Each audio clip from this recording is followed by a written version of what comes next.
제13장.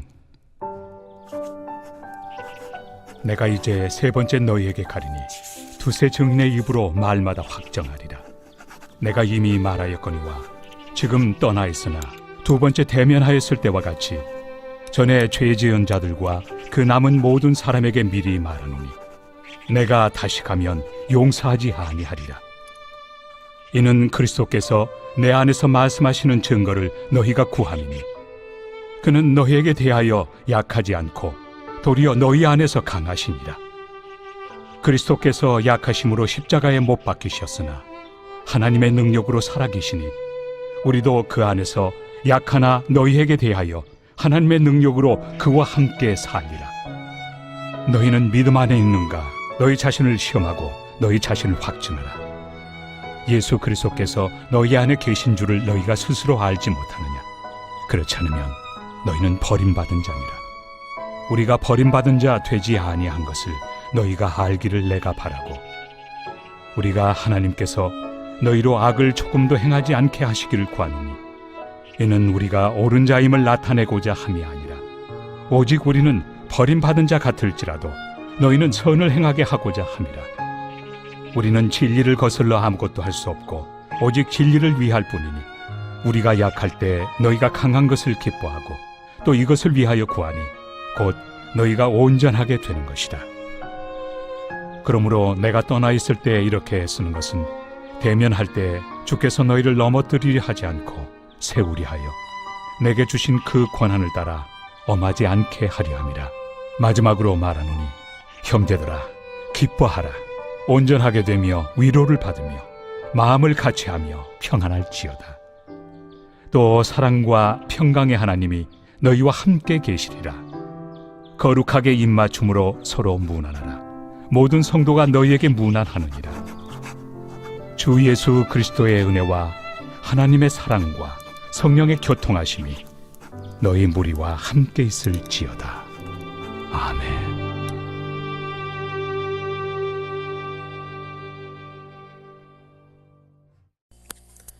오늘 설교의 제목은 두려워하는 자 맞서 싸우라입니다. 바울은 고린도 교회의 문제를 나열하며 계속해서 두렵다고 말합니다.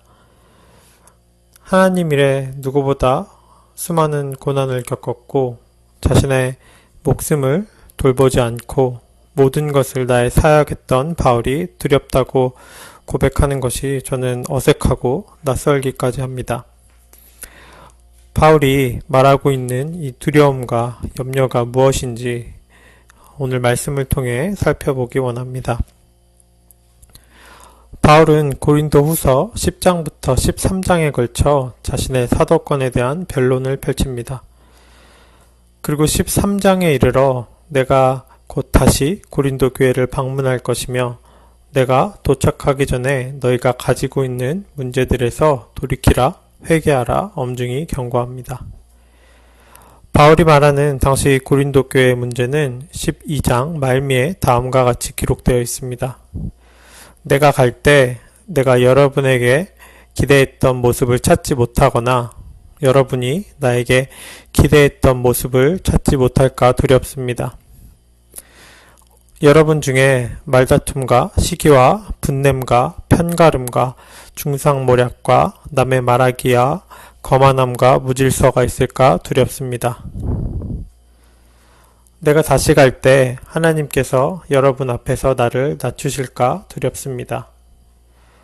전에 죄에 빠졌던 사람들이 자기들이 행한 더럽고 음란하고 방탕한 생활에 대해 회개치 않는 것을 보고 내가 슬퍼 울지는 않을까 두렵습니다. 오늘 설교를 준비하는 것이 지금까지의 어떤 설교보다 힘들었습니다.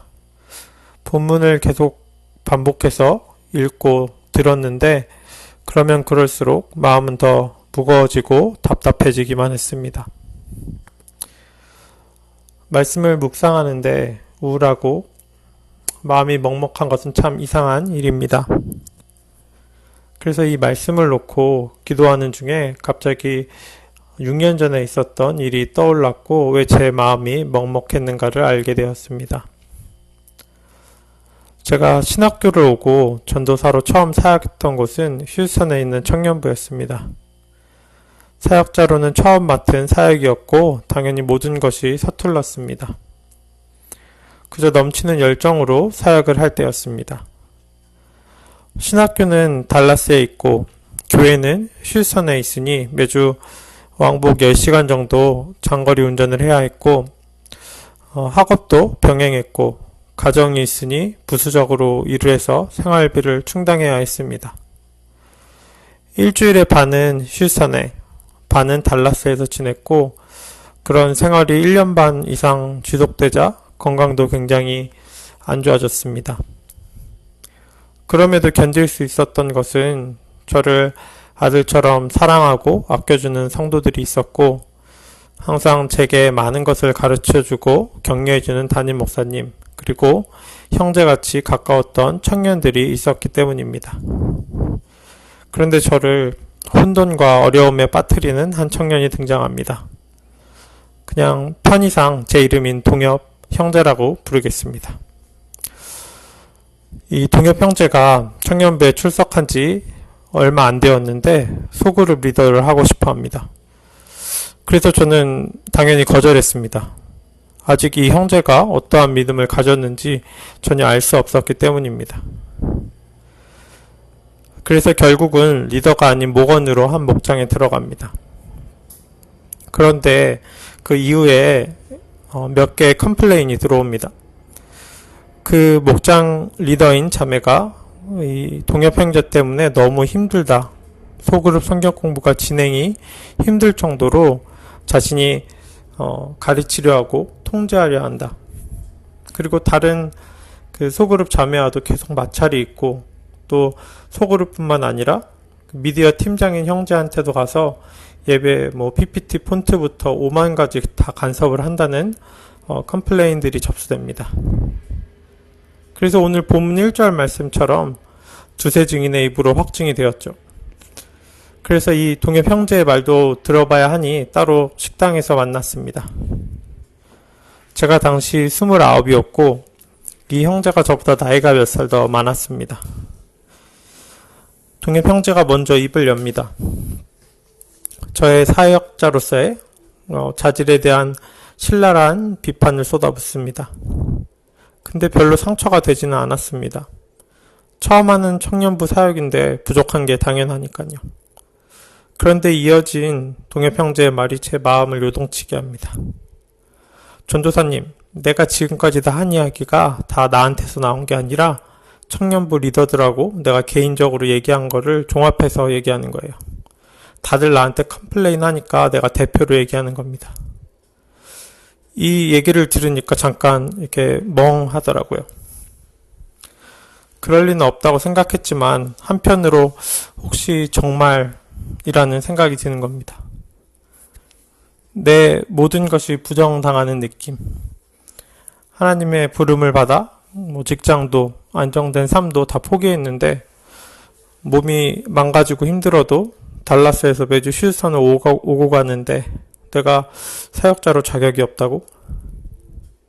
그런데 이 동엽 형제의 다음 이어진 말이 제 정신을 돌아오게 했습니다. 전도사님, 그러니까 내가 전도사님 눈과 귀가 되어줄게요. 그러니까 나 믿고 우리 같이 청년부 한번 잘해봐요. 이 얘기를 들으니 이 청년이 편을 가르고 공동체를 찢으려고 하는구나 라는 것을 알게 되었어요. 그리고 확인해 본 결과 이 청년과 개인적으로 이야기를 나눈 리더들도 거의 없다는 것을 알게 됩니다.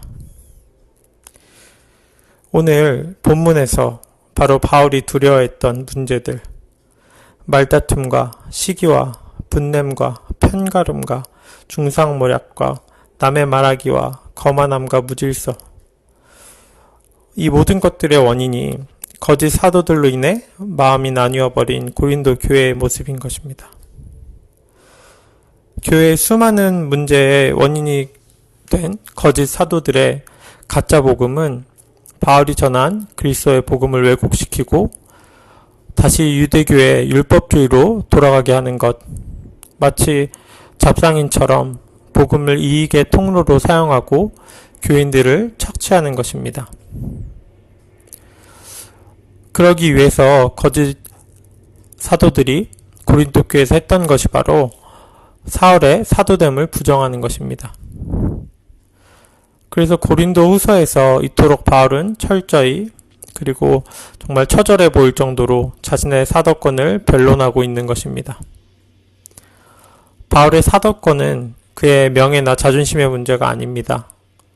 바울의 사도권이 땅에 떨어지는 순간 거짓 사도들의 가짜 복음이 고린도 교회를 삼키려 하기 때문입니다. 그래서 바울은 어느 때보다 단호한 말투로 자신이 고린도 교회에 방문하기 전까지 그 가짜 복음에 빠졌던 사람들에게 돌이킬 것을 명령합니다. 그렇다면 오늘날 우리를 미혹하려는 거짓 사도는 누구일까요? 거짓 사도하면 가장 먼저 떠오르는 것이 이단이겠지요.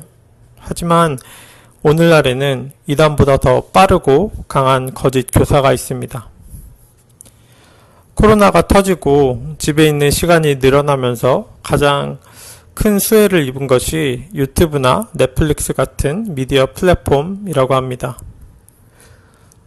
한 기사에 따르면 50대, 60대 이상의 연령층의 그 유튜브 사용이 코로나 이후에 폭발적으로 증가했다고 합니다. 전체적인 시청도 당연히 증가했다고 합니다. 저희 교회도 주일 예배와 지금 설교도 유튜브를 통해 전달되고 있습니다. 이러한 미디어 플랫폼 자체가 유해하다는 것이 아닙니다. 하지만 영화, TV, 음악 같은 미디어에서 그 무분별하게 쏟아지는 수많은 세상적 메시지들을 우리는 어떻게 받아들여야 할까요? 그리고 이러한 미디어에 더 노출되어 있는 우리의 자녀들은 현재 잘 분별하고 있을까요? 세계적으로 유명한 한 한국의 남성 그룹이 있습니다. 미국 음악 차트에서 1위를 할 정도로 세계적으로 영향력이 있는 남성 그룹입니다. 얼마 전에 우연히 그 남성 그룹의 영상을 딸아이와 보았습니다. 딸아이가 4살인데도 좋아하더라고요. 오빠들 춤 잘 춘다고 또 보여달래서 몇 개 더 보여줬습니다. 근데 제가 보기에도 춤도 잘 추고 화려한 영상미에 정말 볼만했습니다. 그리고 그들에 관한 기사를 하나 보았습니다. 세계는 왜 이 남성 그룹에 열광하는가? 그 기사에 따르면 사람들이 열광하는 이유는 그들의 노래 가사가 청소년들에게 건전한 메시지를 준다는 것입니다. 미국 노래들이 흔히 다루는 성과 마약 같은 주제가 아닌 아이들에게 주는 건강한 메시지가 있다는 것입니다. 그런데 말입니다. 정말 그럴까요? 이들 노래의 가사를 보면 사랑에 관한 가사가 많습니다. 그런데 우리가 성경을 통해 아는 사랑과는 전혀 다른 사랑을 이야기합니다. 미국 노래들은 더합니다. 마약, 성, 욕설이 빠지면 노래가 안 될 정도입니다. 이러한 노래나 영상들이 반복적으로 주는 자극과 재미들에 너무나도 쉽게 빠지고 중독됩니다. 누군가는 노래 가사가 사람들한테 얼마나 영향을 준다고 그러나 라고 생각할지 모릅니다. 하지만 예수님의 말씀이 아닌 세상이 주는 메시지에 더 열광하는 사람들의 모습을 생각해 보십시오. 복음과 비슷해 보이지만 전혀 다른 가짜 복음에 취해 있는 고린도 교회의 모습을 보십시오. 그것이 바로 오늘 본문에서 바울이 두려워하는 것입니다. 예수 그리스도의 복음이 아니라 왜곡된 거짓 복음에 열광하는 고린도 교회의 모습입니다. 하지만 바울은 포기하지 않습니다. 계속해서 가짜 복음과 맞서 싸웁니다. 그러한 고린도 후서의 바울의 모습은 저의 마음을 너무 먹먹하게 합니다. 바울이 고린도 교회로부터 너무 많은 상처를 받기 때문입니다. 그가 고린도 교회로부터 받은 평가는 다음과 같습니다. 얼굴 보고 말할 때는 약한데 글만 강하다. 교회 돈을 갈취하는 사람이다. 돈 안 받고 사역하는 거 보면 인류 선생은 아니다. 추천장도 없으면서. 이 정도면 포기할 만하지 않습니까? 수많은 교회 중에 고린도 교회 하나 포기한다고 무슨 일이 있겠습니까? 하지만 바울은 정말 처절할 정도로 자신의 사도권을 변론하며 물러서지 않습니다. 왜냐하면 자신의 사도권을 지키지 못한다는 것은 거짓 사도들의 손에 교회를 넘겨주는 것이고, 그 교회는 바울이 전한 그리스도의 복음이 아닌 거짓 사도들의 가짜 복음을 가진 교회가 되기 때문입니다. 그래서 바울은 그러한 일들이 일어나지 않도록 2절에서 더욱 담대하게 경고합니다. 전에 죄를 지은 사람들과 나머지 사람들에게 경고하는데 내가 이번에 가면 그들을 용서하지 않겠습니다. 고린도 교회의 눈에 약하게 보였던 바울이 이렇게 담대하게 말하는 것은 예수님이 십자가의 죽으심이 약하게 보이지만 실은 하나님의 능력으로 살아나셔서 오히려 고린도 교회에 강하게 역사하는 분이시기 때문입니다. 마찬가지로 바울이 외적으로 사도로 적합해 보이지 않을지 모르지만 다시 방문하면 그 안에 계신 주님 때문에 강하고 담대하게 불순종한 이들과 맞설 것이라고 선포하는 것입니다. 사랑하는 성도 여러분, 오늘 바울의 모습에 나를 대입해 보시기 바랍니다. 코로나로 인해 빠르게 변하는 세상 속에 넘쳐나는 미디어의 홍수와 세상적인 메시지가 가운데 어떻게 대처하고 계십니까? 나 자신과 배우자, 자녀, 교회가 무분별한 세상의 메시지에 잠기게 두시겠습니까? 아니면 바알과 같이 포기하지 않고 맞서 싸우시겠습니까? 세상의 가짜 복음이 아닌 예수 그리스도의 복음의 진리 가운데 사는 제자 침례의 교회가 되기를 간절히 바랍니다. 마지막으로 오늘 말씀에 대한 적용 한 가지를 권하고 싶습니다.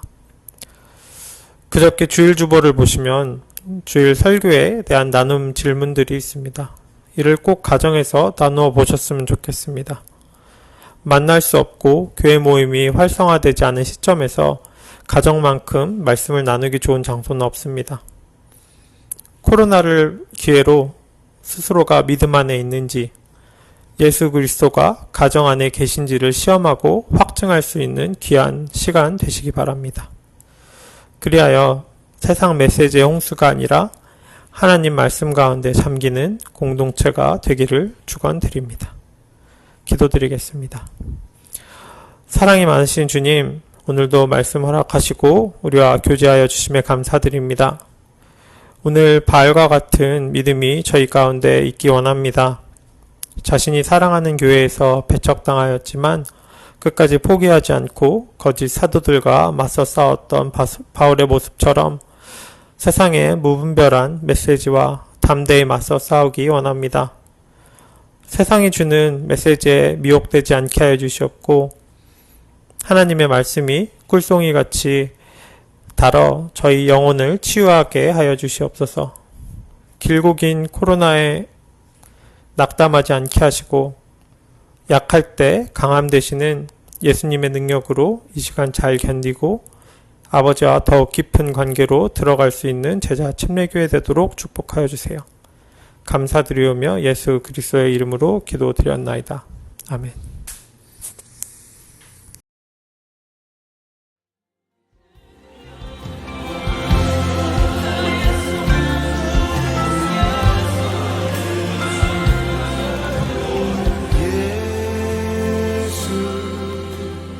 어린 양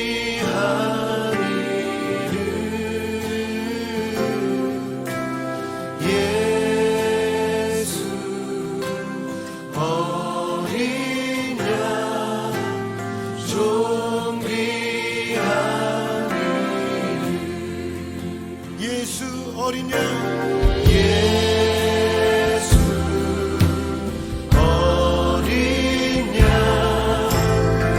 좀 귀한 이름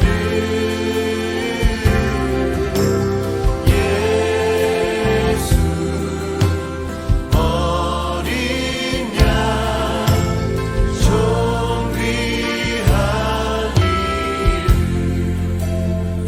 약할 때 강함 되시네 약할 때 강함 되시네 나의 보배가 되신 주 나의 모든 것 주 안에